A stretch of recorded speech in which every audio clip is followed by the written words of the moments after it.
think it's funny to disappoint half their franchise? Do they think it's funny to do that?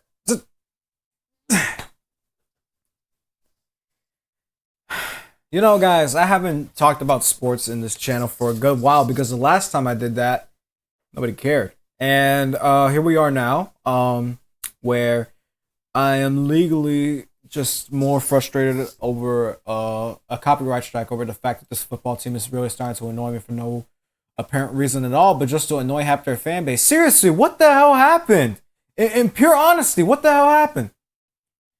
Anyways, guys, it's me, Little Pizza Boy 64, and welcome to another episode of 64 Sports, the sports show that no one asked for and that nobody bothers to watch at all because you have no reason to watch it at all whatsoever. You may be wondering, what am I doing right now? Well, I want to talk about this football franchise because it's been 6 weeks, and since it was 18 weeks during the season, 6 times 3 is 18, so, you know, we'll do this every 6 weeks, so it's been 6 weeks, so, you know, we could gladly talk about the Saints right now because it's just fun to talk about them because it's just funny. It's fun. We like having fun. Let's talk about the Saints. Yay. Can I be honest though? It's been quite an annoyance on how this has just been so far an absolute train wreck of a season so far. And it's just started. It's only 6 weeks in. Maybe a little too harsh to say, but let's go ahead and talk about how the season has been. So, can we give a recap of the first 6 weeks of the New Orleans Saints season? Oh no, bro. It is just not so fun being a Saints fan, at least right now, because it's just unintentionally really frustrating on how this has been happening. And as a Saints fan myself, it's not so much a great time for me to the most part. So let's go ahead and recap the preseason real quick. Well, let's talk about the offseason better yet. You gotta be kidding me. You just gotta talk about that. Offseason moves. We got Quinn Kubiak as offensive coordinator after getting rid of Pete Carmichael. Everybody was happy about that. We got some, it's just an opportunity to see what the hell happened. Can we do anything better? Can there possibly be anything better to do for this franchise? Can we have hopes for this franchise? Maybe, I don't know. But with the idea of having a new offensive coordinator, maybe there was hope. Maybe Dennis Allen really wasn't that much of an idiot when it came to being a head coach of a franchise. Listen, man, those first 2 weeks were just absolutely stunning and beautiful. We enjoyed those first 2 weeks. You want to know what happened afterwards? Nightmare. Annoyance. In seriousness, what the hell happened with that? But in regards, though, we might as well just God damn it, it just got kind of not so fun. It's not been fun. It hasn't been fun, man. It just has not been fun. Let's go ahead and give a recap of, you know what, let's recap the preseason for funsies. Let's just give a recap of the preseason. Okay, so preseason football, I know we don't really tend to care about preseason football that much, but hey, we better just talk about it. Week 1 of the preseason, it was against the Arizona Cardinals. That was a last-minute win. Obviously, preseason doesn't matter. Then week 2, they go against the 49ers in San Francisco. They lose 16-10. And then preseason week 3, the final week, they end up losing to the Titans 30-27. That's a good summary, right? Right. Let's move over to the regular season. Week 1 of the NFL season, it was been interesting for the most part. I honestly forgot about it for the most part, but Week 1, the New Orleans Saints are at home, taking on the Carolina Panthers, which, believe it or not, new head coach for them. Hopefully they could give Bryce Young a second chance, and hope to God that they were not made a mistake with that choice, and that they hope they didn't say Bryce Young was a draft bust. What did we do? We scored 47-10. It was 47-10. What the hell? What the hell? Now, initially, when you see that 47-10, you think to yourself, as a Saints fan, huh? Wait a minute. What is going on? What is going on is indeed correct. Now, you may go ahead and say, okay, but it's the Panthers. It's not really that, that exciting and spectacular. It's just the Panthers. And in defense, yes, you are correct. It is the Carolina Panthers at the end of the day. Last season, they only won, 1 or 2 games last year. They have no primetime games. I'm being completely honest. They have no primetime games whatsoever. And you know what that leads to? The Saints beating them 47-10. Everybody had a piece of the ball. Derek Carr just played so beautifully, so fantastically. No harm, no foul there. And everybody on the offensive line had a piece of the ball for the most part throughout all the plays, which was honestly so refreshing and so beautiful to see. We saw Quint Kubiak being a god that he is, and we figured out, okay, he's the guy. He's going to fix this franchise. Just one change in offensive coordinator will be the reason that this franchise becomes better, right? Well, we have to find out the next week, because next week was against the Dallas Cowboys, and oh boy, don't we all love making fun of the Cowboys. Everybody thought Dallas was going to win, but you know what ended up happening? 44-19, the Saints win. How about them Cowboys? In reality, I'm being completely serious. Nobody expected the Saints to win at all. Everybody thought Dallas was going to win. They proved them extremely wrong. Extremely wrong. I have no idea, on how in the world we managed to score that many points. But hey, I loved every goddamn second of it because the Saints were just so beautiful. They did such a phenomenal job in that game. It was just so beautiful. And of course, we helped everybody make fun of Dallas again because Cowboys, I don't know. And those were the first 2 weeks. And let me tell you, those first 2 weeks were so beautiful. They were so fantastic. They did a phenomenal job. Derek Carr was showing, signs of when he was, he was a better player in Oakland. And we see signs that the offense is doing so much better. The defense is still sticking around being the same guys that they are. But that offense, man, was changing up so beautifully. And then it all changed in week 3. Week 3 was against the Philadelphia Eagles. And you think to yourself, okay, it's going to be another... My guess it was probably going to be another close game. Especially because last week, in week 2, Philadelphia lost to Atlanta at the very, very last minute of that Monday Night Football game. So you think to yourself, okay, this will be a close game. And you were right for the most part. It was an extremely close game. Very defensive, highly defensive.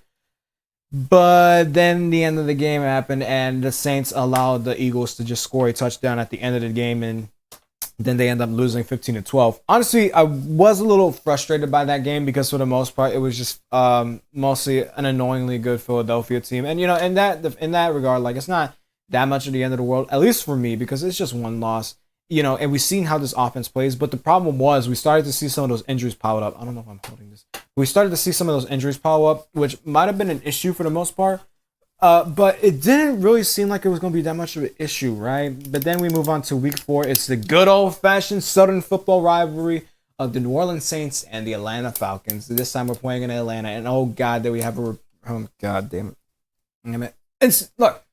In this game, I don't know what the hell happened either, because y'all could have they easily could have won that game. Final score 26-24. The Saints end up losing once again, back-to-back losses. Who is that reminding you of anything? In seriousness though, like, I get that the Falcons are becoming a better team now. They're happy to have Kirk Cousins on their team for the most part, but I promise you, Younghoe Koo is just always the annoying reason that the Saints will end up losing the games against the Falcons, especially when they play in Atlanta. Last season that has also happened, and this season that's happened again. Both of those games, they ended with game-winning field goals against for Atlanta to win in Atlanta at Mercedes-Benz Stadium, which honestly was just super annoying, to be honest. It was just absolutely annoying. The Saints could have won this game. They really could have, but I don't know what the hell happened with that regard. But they end up losing. So now the Saints end up with a 2-2 record. Okay. All right, so 2-2 is not that bad. It's still relatively early on in the season. It's not the end of the world because, we still got we have a great offensive coordinator. We got a bunch of great players. What do you mean Taysom Hill's injured? Oh, god damn it. You start to see the cracks slowly fall through on the Saints playing conditions because you start seeing them, lose their, what is the word? They start to lose that momentum that they've been having. For some reason, I don't know what the hell happened. Quint Kubiak got a little too used to Taysom Hill's special plays for the most part, and that's a good part on why we call him the Swiss Army knife because he's unpredictable. Nobody knows how he's going to be throughout these games. You don't know exactly what he's going to play that game. That's why he's an annoyance to other defensive coordinators. But when you don't have Taysom Hill at play, it's kind of predictable on what they do. And seriously, I will talk about this in a minute, but I promise you that run game. They use it way too much, but I'm going to get to that in a second. Okay, so 2-2, not bad. Who do we play next week? Damn it. We play against the Chiefs. Great. Just great. We had to play against the Chiefs. Oh, and it's on Monday Night Football. Even better. It's on Monday Night Football. You know what that means? A Monday Night Football game? Great. Hey, at least we're playing in Kansas City. Okay, for the love of God, I swear to God, if that woman is, God damn it, that woman is there. Yeah, this game really. If the Saints could have kept that momentum that they had for the first 2 weeks, heading into week 3 and 4, I promise you this would have been a much better game to watch. But as a Saints fan, this was not a fun game to watch, especially in the beginning. You saw Derek Carr trying to be the best man that he could. Constant interception, and that was pretty much the momentum for the entire game for the most part. The Saints having a good amount of opportunities to, do battle with the Chiefs, but it's the Chiefs, and annoyingly, they pretty much get the last laugh for the most part. And I promise you, dude, it just was not really that great to see for the most part, and it was really upsetting for the most part. And now the Saints are 2-3. That's just great, even better. 2-3, just great. So what can that possibly lead to? Okay, we play the Bucks next week.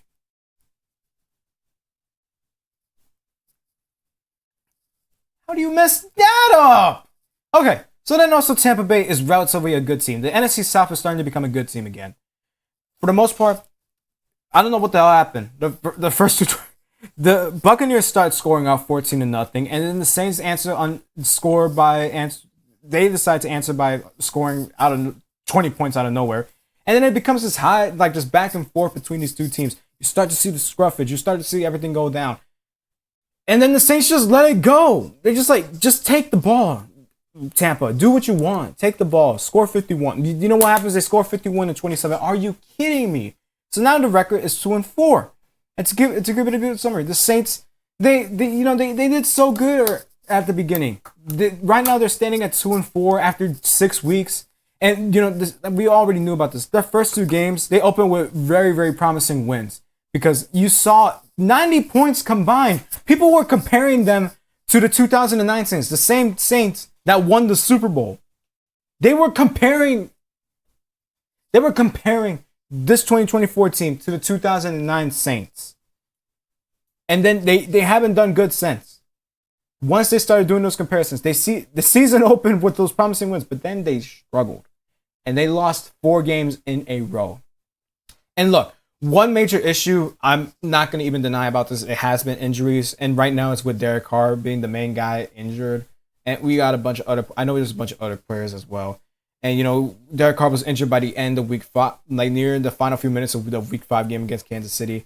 And here we are, week 6, and we see Spencer Rattler get into action. People really wanted Spencer Rattler to be starting QB, or better yet, the second string instead of Jake Haener, because they saw how Spencer Rattler played in the preseason. And to be honest, he did a phenomenal job during the preseason games. He did a phenomenal job. And I understand why people really view him as a really important player for this offense. And you notice during his college days, he played with a relatively not so great offensive line, so you could think that he will get used to that. But another thing, you saw his performance in that game against Tampa Bay. You saw that he was a little uncomfortable at the beginning, but then he got super comfortable. But then he started to get a little too uncomfortable once again, which is kind of something that has to be noticed and a little bit adjusted with the offense. But that's just something that I just kept in mind for the most part. And, Rattler making his debut in week 6, and a game where the Saints annoyingly lost 51-27. Like, in seriousness, you let them score over 50 points. And, despite the strong second quarter surge that the Saints had, they had that lead. And out of nowhere, the turnovers, and then the struggling, and then the defense. The Saints have a great defense, and all of a sudden, they just stopped. They just stopped being a good defense. They just stopped. I don't know. And then they allowed the Buccaneers to just take over in the second half. And then defensive breakdowns, they have been a recurring theme. And, this game against Tampa Bay, they gave up almost 600 yards of offense, which included some big plays. And they've been missing key players. By the way, Tyrann Mathieu as a key example.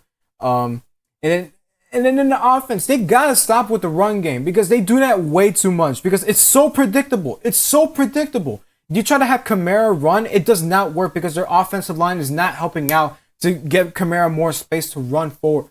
The Saints play the run game way too much, and it's way too common for defenses for other teams to realize that. It's painfully simple for them to realize that. So the offense, this is one of the key things they always do. Just run the ball, give it to Kamara. See, and he gains 2 yards. Great. Oh wait, but it's 3rd and 2. I mean, it's 3rd and 8. Okay. Maybe it's a good call to throw the ball. No, but passing it to Kamara again. Oh, great. He gained 3. Oh, great. We got to punt it now. You see what I mean?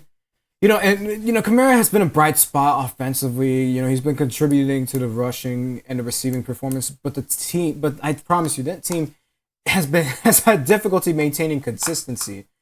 And again, it's with that offensive line, and of course because of the many injuries facing the team right now. Look, right now the team has a lot of stuff to fix if they want to try to keep being a competitive team. This was the same team not that long ago that was literally having, people saying that they could go all the way to the Super Bowl. They could go all the way to the Super Bowl. But of course, as soon as people start saying that, that's when it goes downhill. That's when nobody wants to do it. Nobody believes in the team anymore. That's when the Saints start to be trash again. And it's frustrating. It's frustrating being a Saints fan because you had such high hopes so far. When you see your team score 90 points for the first 2 games, you automatically think that they're going to be the best team in the world. You automatically think that. But no, they decide to flip the switch and go back to how it was throughout the previous seasons. It's been a disaster since Drew Brees has left, which is honestly a shame to think about. Now, because they can't even pass that idea. They haven't made it to playoffs since Drew Brees retired. I want you to think about that as well. That's just something to think about.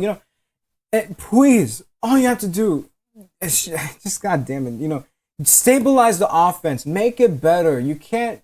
Oh, you have to, because if you want to keep doing the run game, you have to have your offensive players do a much better job at allowing Kamara to pass through the defense. And with the defense, you guys gotta stop struggling by the end. You guys have a phenomenal defense. You have the best players for defense, and you're struggling last minute. Like I always see the defense just allowing random wide receiver from the opposite team just easily make a gain of 7 to 13 yards, no problem. And it's an issue. It's an issue that really needs to be resolved with this franchise, because it's really starting to get frustrating seeing this team do so well only to mess it up again. And it's been a constant factor. And I don't want to throw Dennis Allen under the bus again, because that's already started as soon as they're losing more and more. By this point, playoff chances are over by this point, because once they pass the 3 losing, I don't know if you noticed this, but this is another common theme. Every time the Saints have had a 3-game losing streak or more, they're not making the playoffs. So if you're watching this and you're a Saints fan, I'm sorry, man. We're not making the playoffs this season, because it's crazy to think that that's also statistical fact. Because I remember seeing that in a Twitter post one time. Every single time the Saints had a 3-game losing streak, they wouldn't make the playoffs. But I hope I could get that wrong. But again, they're losing to division rivals, and that's going to be a key impact if they want to keep pushing the run for a playoff run. By this point, they have to win these next games. They have to, because if they keep on losing at this rate, they're not making the playoffs. And just forget about those chances. And you just got to wait until next season for them to actually possibly do something. And that's unfortunate for the most part. It's unfortunate. But anyways, getting myself away from that frustration, it's just that's just the sad reality of it all. That's really how it is. But anyways, here's hoping that the next few weeks they do a little better. I'll come back week 12, the game after week 12, to give a recap on how the Saints have been doing throughout those games, including the info here. But in those regards, that's just how it is with this franchise. And here, just if you can drink.